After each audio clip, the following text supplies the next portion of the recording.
Gold trusted gold buyers. మీరు తాకట్టు పెట్టిన బంగారాన్ని విడిపించి ఈ రోజు ఉన్న మార్కెట్ ధరకు కొనబడును.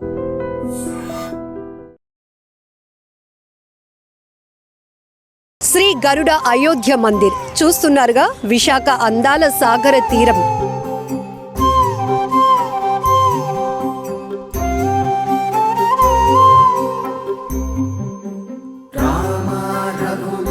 శ్రీ గరుడ అయోధ్య రామ మందిరాన్ని మీరు ఇప్పుడు చూస్తున్నారు.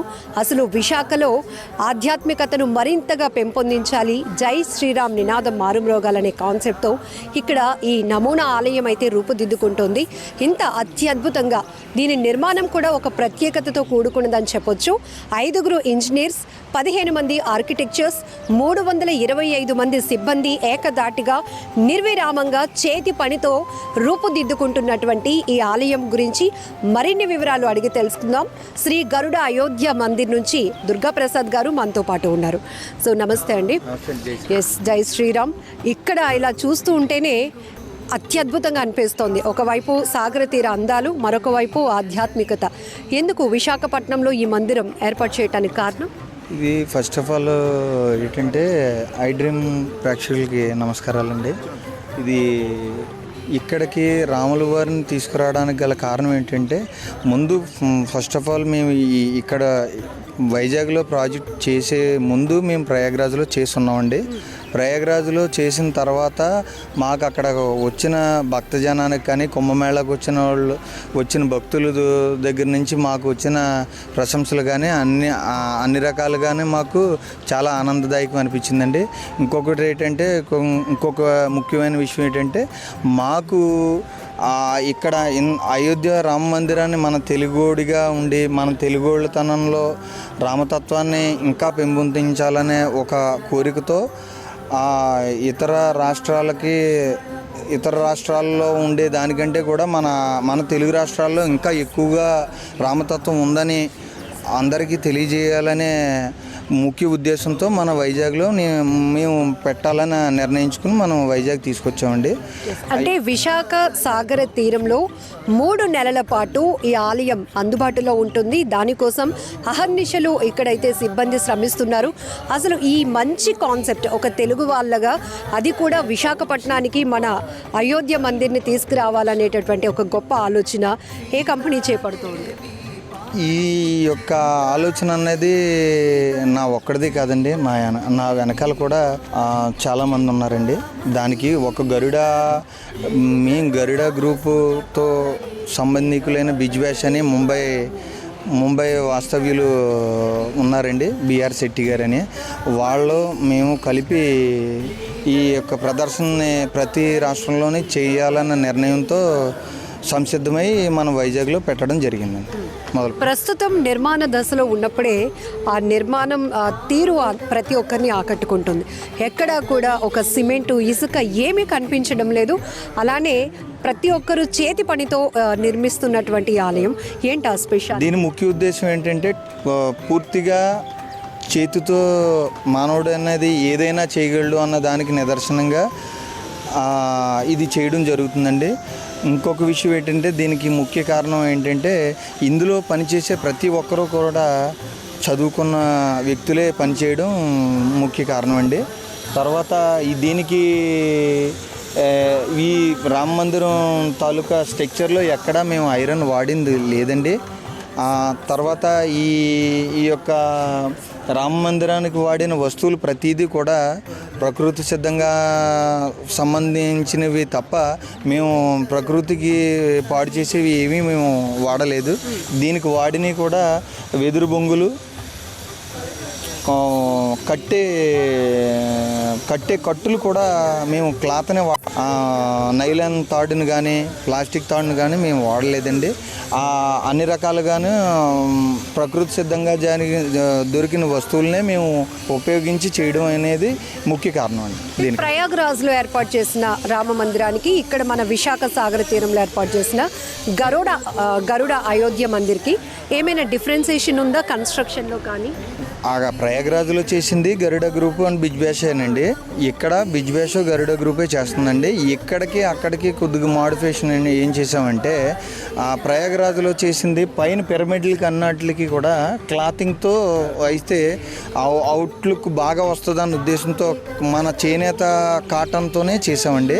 కాకపోతే ఇక్కడ ఏమైందంటే ఈ సముద్రపు గాలుల వల్ల ఇబ్బంది జరుగుతుందని మేము ముందుగానే గమనించుకుని ముందుగానే గ్రహించి మేము దాని ఏదైతే స్థానంలో క్లాత్ స్థానంలో మేము ప్లేవుడ్ని ఫిక్స్ చేయడం అనేది జరిగిందండి. ఇంకొక ఉద్దేశం ఏంటంటే వాతావరణ శాఖ వాళ్ళు పర్యవేక్షణలోనే జరిగిందండి ఇది. దానికి కూడా మేము ముందుగానే చర్యలు ఏం తీసుకున్నామంటే ఇది వచ్చేసి ఎత్తు 91 అడుగు ఎత్తు వస్తుందండి. దీని ఎత్తు దానికి గాను మేము వాతావరణ శాఖ వాళ్ళు ఇచ్చిన గైడ్లైన్స్ ప్రకారంగా కిందన గ్రౌండ్కి అల్యూమినియం పోల్స్ వేయడం జరిగిందండి. ఒక 480 పోల్స్ వేసామండి, స్తంభాలు వేసాము. ఎందుకంటే స్ట్రక్చర్ బేస్మెంట్ కదలకూడదన్న ఉద్దేశంతో, ఎటువంటి ఇబ్బందులు జరగకూడదన్న ఉద్దేశంతో అన్ని రకాలుగానే ముందుగానే మేము చర్యలు తీసుకోవడం జరిగిందండి. ప్రస్తుతానికైతే మందిరం నిర్మాణం అయితే నిర్మాణ దశలో ఉంది. ఇక ఎదురుగుంట చూస్తే ఆహ్లాదకరమైన అలలు, మంచి గాలి సౌండ్ వినపడుతోంది. ఇంత ప్రకృతి రమణీయత మధ్య ఏర్పాటు చేస్తున్నటువంటి గరుడ అయోధ్య మందిరానికి సంబంధించి ఇంకో ప్రత్యేకత, అత్యద్భుతం కూడా మరొక 3-4 రోజుల్లో ఆవిష్కృతం కాబోతోంది. అదేంటంటే రామబాణంకి సంబంధించినటువంటి విగ్రహం ఏర్పాటు. రామబాణం అన్నది విగ్రహం ఇంకా తయారీలో ఉందండి. అది ఎంత త్వరగా అయితే అంత త్వరగా మనం తెచ్చి ఆ రామతత్వాన్ని, రామబాణం తాలూకా దాని యొక్క ప్రభావానికి రాముడి తాలూకా ఆ బాణ ఆవిష్కరణ ప్రాముఖ్యత తెలియపరచడానికి గురించి ఆ విగ్రహం ఇక్కడ ప్రతిష్టాపన పెడదామనే ఉద్దేశంతో మేము చేస్తామండి. ఇది ప్రయాగ్రాజ్లో పెట్టలేదండి.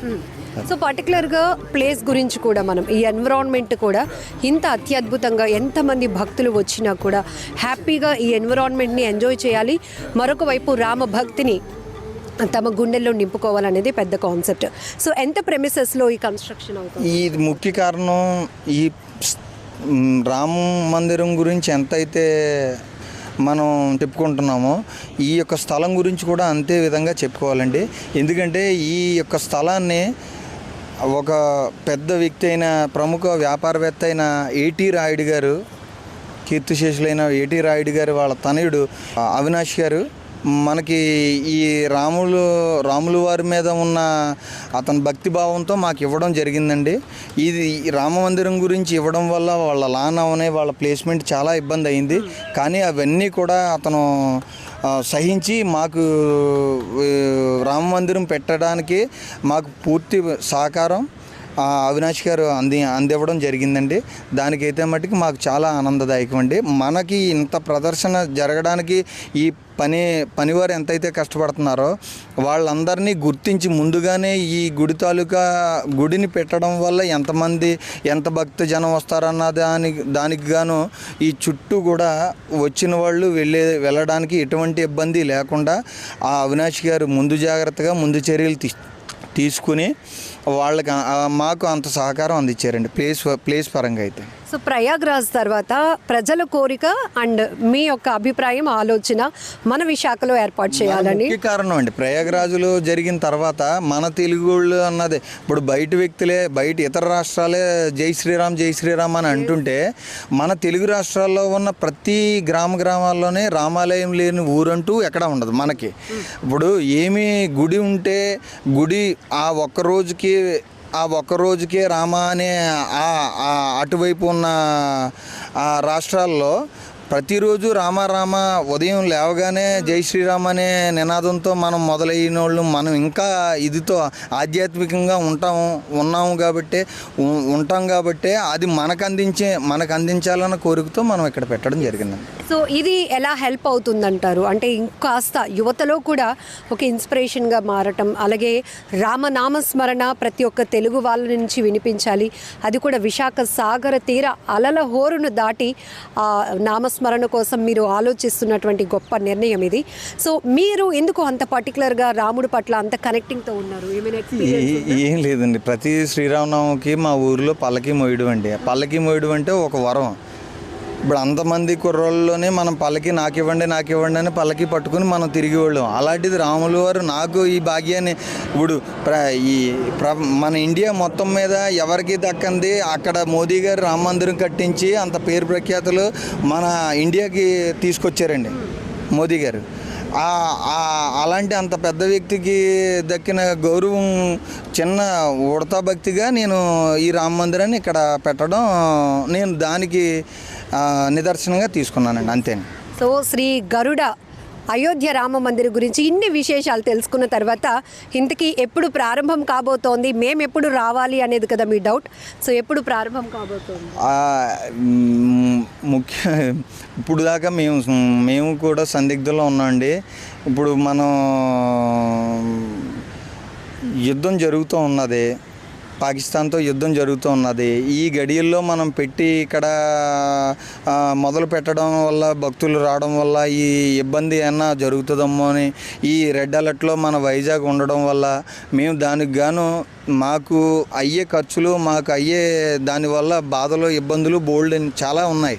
కానీ మన దేశం గురించి, మన దేశ రక్షణ గురించి, మన దేశ పౌరుడిగా ఉండి మన దేశ ప్రజల గురించి మేము కూడా మా వంతుగా మేము కూడా ఆలోచించాలన్న ఉద్దేశంతో మేము ఈ ఏదైతే ప్రారంభోత్సవం అనే దానికి మేము పూర్తిగా మన గవర్నమెంట్కి మన అన్ని రకాలుగానే మనం కూడా దోహదం చెయ్యాలని దాని గురించి మేము కొద్దిగా ప్రారంభోత్సవాన్ని కొద్దిగా లేట్ చేయడం జరుగుతుందండి.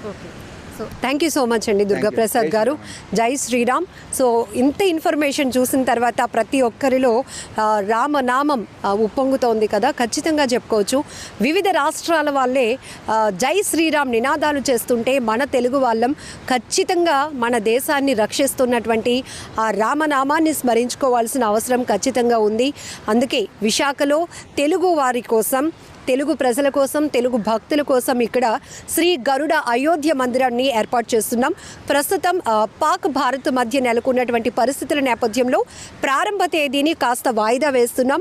ఎందుకంటే వచ్చిన ప్రతి భక్తులు కూడా ఆధ్యాత్మికమైనటువంటి వాతావరణంలో, ఆహ్లాదకరమైన వాతావరణంలో ఈ మందిరాన్ని దర్శించుకొని వెళ్ళాలి అనేది, దీని ద్వారా సనాతన ధర్మాన్ని మరింత ఎఫెక్టివ్గా ముందుకు తీసుకువెళ్లాలనే ఉద్దేశంతో ఈ ప్రాజెక్ట్స్ జరుగుతున్నాయి. కాబట్టి ఖచ్చితంగా ప్రజలు కూడా సహకరించాలి. అలాగే ఐ డ్రీమ్ ఛానల్ ద్వారా కూడా ప్రారంభ తేదీ ఎప్పుడు అనేది కూడా తెలపడం జరుగుతోంది. జై శ్రీరామ్.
తవ్వండి, తవ్వుతూనే శివలింగం. సరే దాన్ని అట్లా కప్పేసేయండి, చూపించదండి. Krishna is there. మూర్తి పూజ కాదు, సాక్షాత్ బ్రజేంద్ర నందన భగవాన్ ఉన్నారు మూర్తిలో. ఏమీ ఆశించకుండా ఆరాధించే వాళ్ళు కూడా ఉన్నారా ప్రభుజీ? నిజమైన భక్తి అంటే మనకు తెలియదు కాబట్టి